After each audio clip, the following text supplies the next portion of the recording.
This is Paula on FiveEyes.tv profile, speaking with Tina Davis, Festival Manager of Reggae Sunfest. Welcome, Tina, to FiveEyes.tv. Hi, Paula. How are you? Nice to meet you again, Tina. How are you doing today? Fine. Good. Tina, first of all, I'd like to start off with asking you what your role is within Reggae Sunfest. Well, as the festival manager, I kind of handle all the departments. I have my hand in just about everything to do that goes from dealing with the artist relations to general administration, running the company's accounts, and overall logistics for the festival, starting from as early as when we deal with the sponsorship back in October to when we actually do the execution in July.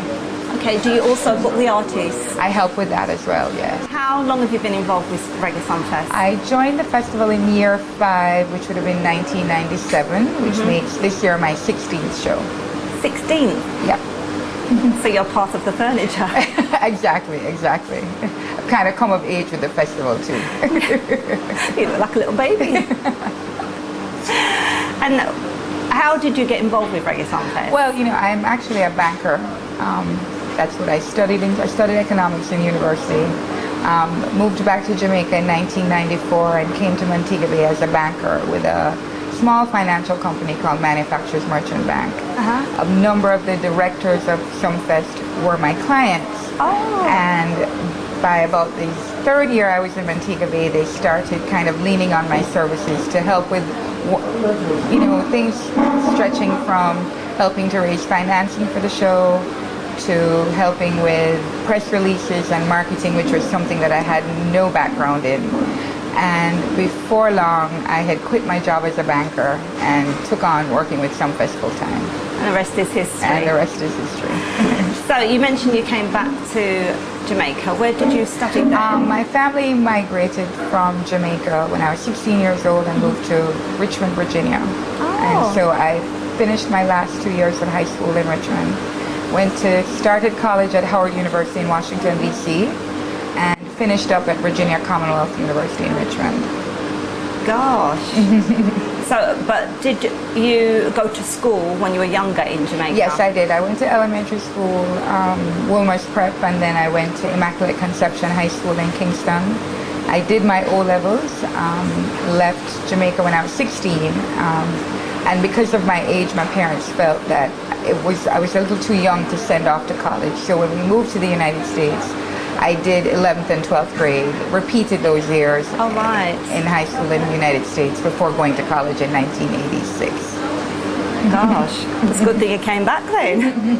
So when we spoke earlier, you mentioned you were involved in other projects. Can you tell me about that? Over the years, in addition to being involved with Sunfest, I've been involved with the Attractions Association of Jamaica. So for many years, I ran the Secretariat for the Association of Jamaican Attractions.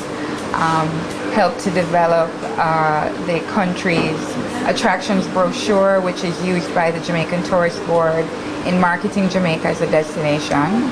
And then most recently, I'm involved in a new attraction that reopened in Falmouth called the Jamaican Swamp Safari Village. So I'm in charge of marketing and administration for that attraction. And when did that open? Well, it's an attraction that's been in existence since the late 1960s. Had various people operating it, but in 2009, a group of us put together a bid to take it over, headed by Mr. Gazong, who's also part of Reggae Sunfest. And we did a lot of renovations and construction and expanding the facility, and we opened to the public in December of last year. Wow. So before you go, you need to check it out. Oh, yeah, definitely. This year at Reggae Sunfest, it was the 20th anniversary, but also you were celebrating Jamaica's 50th independence year. And there was so much going on. So what were the challenges for you? Some of the challenges for us this year were sponsorship, because a lot of the corporate entities that are involved in sponsoring events like Sunfest had already made commitments going years back to Jamaica 50. So there was a challenge in trying to be able to kind of get some of those scarce dollars, sponsorship dollars that were out there. The good thing for us is that we've made a name for ourselves, Definitely. you know, in the last 20 years. And because we have a solid product that people believe in, we probably didn't have as much difficulty as some of the other events that are taking place this year. For us, though, it was kind of like kismet that Jamaica 50 and Sumfest 20 were happening at the same time. So it became a natural synergy, which is why we approached Jamaica 50 about becoming an official Jamaica 50 event.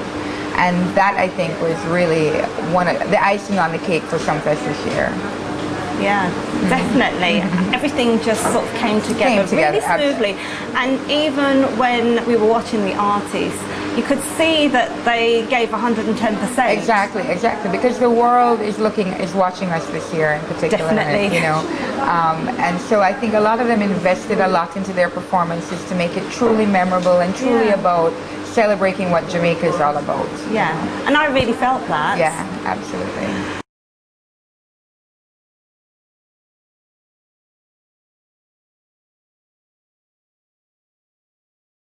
What would you say your favorite type of music is? I mean, I love dancehall, but I'm a child of the 80s. So, you know, reggae like Steel Pulse and Third World is what I truly love. So for me, I think the most memorable performance this year for me was perhaps Damian Marley.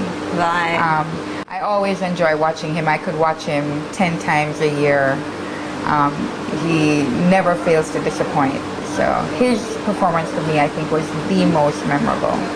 I would imagine. I was going to say, I would imagine as well, even though your job can be very, very challenging at times, because it's something you enjoy. Yeah, absolutely. You know, sometimes I feel like pulling out the little bit of hair I have on my head, but you know, all told, I feel it's Sumfest is like my baby, and so you know, when things go wrong, you know, I cry, and when things go really well, you know, I celebrate it, and so it's, for me, it's a labor of love. This is Paulette on FiveEyes.tv. We'll be back shortly.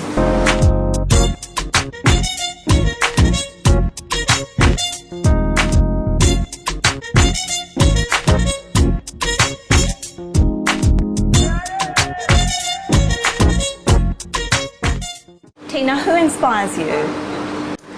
Wow. My biggest inspiration would have to be my late mother. She passed away about 8 years ago from breast cancer. And all through that, she never ever let it get her down. She continued to work up until a week before her death. And, you know, running as a vice president for a major mortgage company in the United States and running a family business. And so for me, she has probably been my biggest inspiration. I get my work ethic from her, you know, so I can go 23 hours out of a day and work because of what she's taught me, you know. I was going to say, every time I see you, whether I've seen you late or early, you're always on the go, so you're continuously working. So what was your first job? Oh, well, my first job ever in life was as a 16-year-old. I worked at the McDonald's in Richmond. After we'd moved to the States, you know, my parents had said, my sister and I declared that we wanted to come home to Jamaica the first summer after we'd been there. And my dad said, well, if you want to go home for the summer, your mom and I are buying a house, that's what we're saving for. If you want to go to Jamaica, you need to find a job to help pay for that trip. And so my sister and I both got jobs at McDonald's on the weekends, flipping burgers and working in the drive-thru so that we could buy our plane tickets and have some spending money to come home to Jamaica in 1985. So that was my first job. And I've actually worked ever since then. All through college, I held a job down, sometimes holding down 2 jobs. And I can't remember a time when I haven't worked since I was 16. Gosh. And I won't say how old I am now, but it's been a long time. So you've had a life in the States and a life over here. How do you compare the two? Wow. I kind of think I'm a child of the world. You know, I have family in England too. My brother lives there. My parents actually met each other in England, in the Midlands.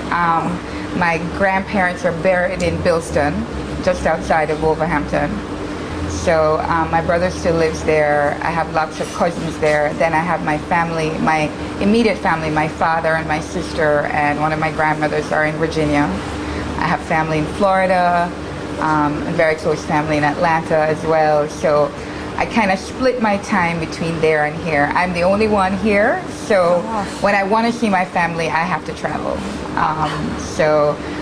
But Jamaica for me is home and always will be. And you know, it's almost kind of poetic that almost 10 years to the day that my family left Jamaica in 1984, I moved back on my own. Gosh. You know, because I had decided that, you know, Jamaica is where I wanted to be and where I wanted to help make a name for myself and to help this country as well. So that's why I came back.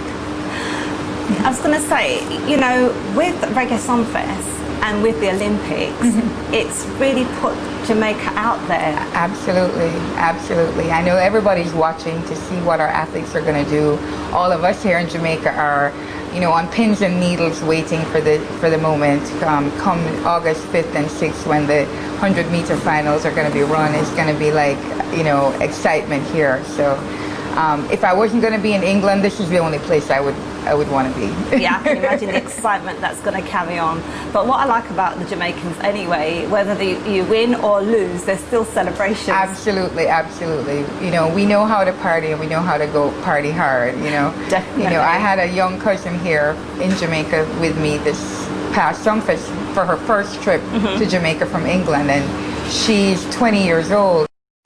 She told me, she said, I thought we knew how to party in England, but you guys here in Jamaica go hard. Yeah. You know, and she was really happy that she was able to come here and see what Reggae Sumfest is all about and see what Jamaica was all about. And I was happy to be able to host her for the time she was here. That's good. Yeah. And what I also liked over the days that we attended, the 3 days, I didn't see any trouble. No. The atmosphere was just so nice, and considering the amount of people that were there, you know, over the whole period. Yeah, you know, and we pride ourselves on being a real family at Sumfest, and so Sumfest would not be possible without the team.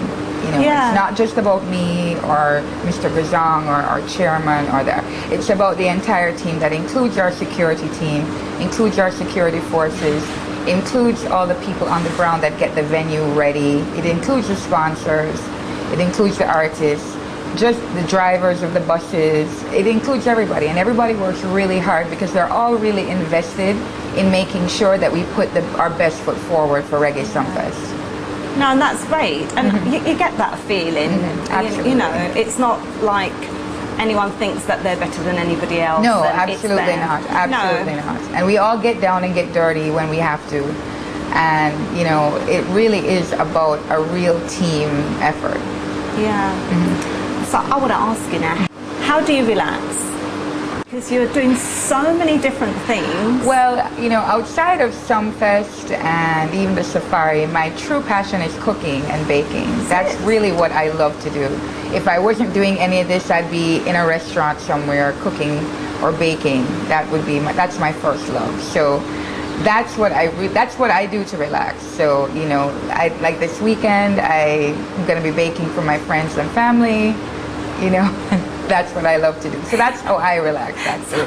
I watch the Food Network a lot. You know, I'm always trolling for recipes.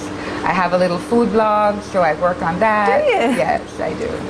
And what's that? It's called sweetteaskitchen.tumblr.com.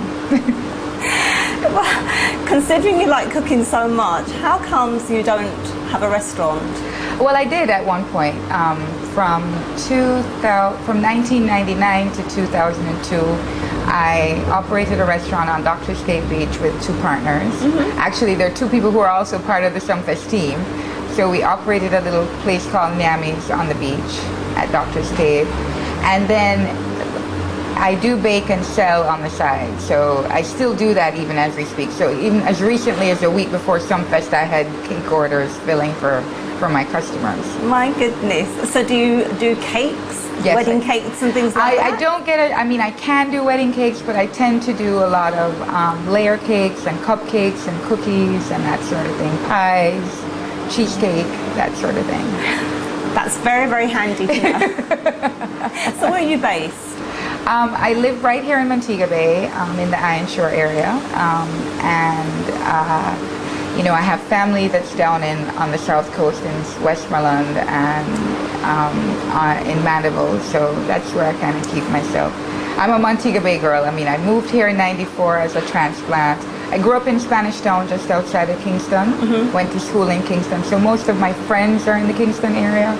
But I've been here in Montego Bay since 1994, and I consider myself a Montegonian. So, could you ever see yourself going back to the States? And I could, but I don't think I could see myself going back there permanently. I think my ideal life would be to still have a hand in some sort of business here in Jamaica, but still be able to spend time with my family, particularly as my father gets older. Yeah. So that would be my ideal kind of situation. In a perfect world, I could live both places. True, true. So do you have any projects coming up for the future or any plans? Well, you know, Sumfest, for the first time, Summerfest Productions is looking into doing some events outside of the Sumfest period, because we tend to focus on the Sumfest week. And we're looking into doing some other events later in the year. We had hoped to reintroduce our Sound Clash event to the festival this year, which unfortunately we weren't able to pull off. So we've kind of decided that we're going to try to do it Heroes Weekend. So the next thing is to try to work on getting that produced and sponsored. So that would be the first project, and I need to jump back into the safari because I haven't been there for a month, so I need to jump back into things there and get caught up with what's been happening. So those are basically and do some more work on my blog. So that's what I'm going to do. You seem like a real juggler. Anyway, yeah. Anyway, thank you very much, Tina, for giving us the time to interview Thank you. and sharing your life and experiences with us. Thank you very much. This is Paula on FiveEyes.tv Profiles, speaking with Tina Davis, Festival Manager for Reggae Sumfest.